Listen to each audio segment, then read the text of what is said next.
Très chers frères et sœurs du nord au sud, des salaires du centre, bonjour, bonjour, bonsoir.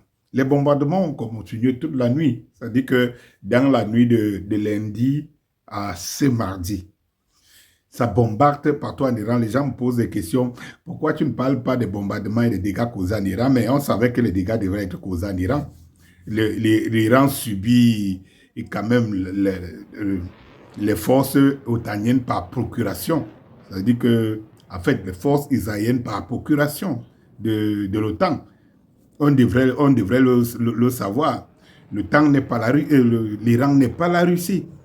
On s'attend, lorsqu'un puissant attend un petit, l'étendue des dégâts n'est pas mesurable. Mais c'est la défense du petit qui nous importe. C'est de ça qu'il s'agit.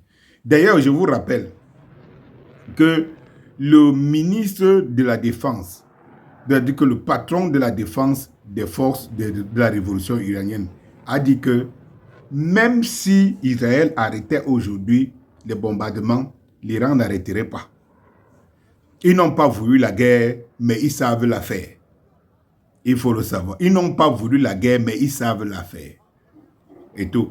C'est les Israéliens qui auront fort à faire, parce que eux qui ne s'attendaient pas. Les Iraniens, la guerre, c'est déjà quelque chose en eux. L'OTAN a armé l'Irak pour faire la guerre à l'Iran pendant 8 ans. Pour les rietons là, pendant 8 ans. L'Iran a fait la guerre sous le contrôle des Américains et de l'OTAN. Donc, l'Irak qui est le voisin pendant 8 ans. 8 années de guerre. Et l'Iran a survécu et a dominé l'Irak avec les forces américaines et otaniennes derrière. Donc, l'Iran a l'habitude des guerres. L'Iran a l'habitude, ne fait pas trop de bruit, l'habitude des guerres. Ça, c'est ce qui est clair. Et l'Iran ne tombera pas. L'Iran ne chutera pas. Le problème, c'est que quand vous voyez Israël, donc, belle architecture, Tel Aviv et tout ça, qui vole en éclats. Je vous montre là les images. Tel Aviv avant. Tel Aviv aujourd'hui sous le déluge de feu. C'est les Israéliens qui ne se leveront pas de ce traumatisme. Est-ce que vous avez entendu que les Israéliens sont traumatisés? C'est pas aujourd'hui qu'ils reçoivent des bombes. Mais les Israéliens, mais c'est eux qui sont traumatisés.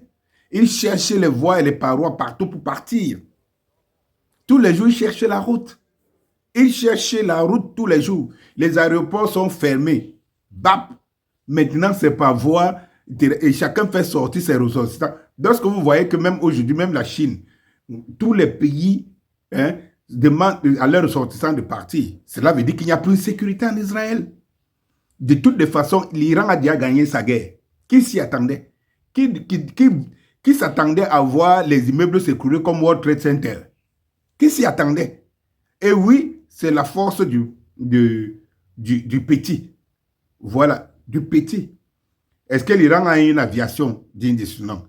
Est-ce que l'Iran, on a permis de développer et tout? Et malgré tout, ce que l'Iran a développé en termes de missiles, et l'Iran dit et promet, les vrais missiles n'ont pas encore commencé.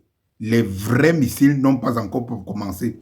Et nous sommes à 5% de nos missiles de croisière, pas les balistiques. Nous sommes à 5% de nos missiles de croisière. Ainsi donc, très chers frères et sœurs du nord au sud, de l'est à l'ouest, je vous laisse tout simplement admirer la situation et n'écoutez pas les médias mainstream. Pour eux, le droit international s'est arrêté, s'arrête à la porte d'Israël. Tous les jours, c'est eux qui élaborent les stratégies, comment Israël peut arriver à détruire d'un moment. Et puis, pour voir la faiblesse des Israéliens, la faiblesse, et que ces gens sont des vrais satans. C'est des fils de démons. Vous avez remarqué qu'ils ont dit qu'ils vont détruire le nucléaire iranien. Mais ils tirent sur les hôpitaux. Ils tirent sur les télévisions.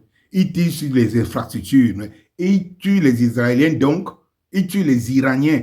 Donc, Netanyahou, le serviteur du Satan, qui a le sang des centaines de milliers de personnes, des Palestiniens et tout ça, et des Libanais entre les mains, avait appelé quand même les Iraniens pour leur dire que je viens vous libérer. Tous ces morts qui créent en Iran, de ça, c'est ceux-là qu'il a promis venir libérer, tant mieux. De toutes les façons, comme je vous ai dit, l'Israël ne peut pas faire la guerre. C'est pour ça que vous voyez tous les jours, l'Iran avertit demain aux Américains de ne pas entrer. Puisque c'est Israël qui vient nous combattre. Laissez-nous, on va se battre. Il n'y a pas de problème, laissez-nous, on va se battre. Bonjour.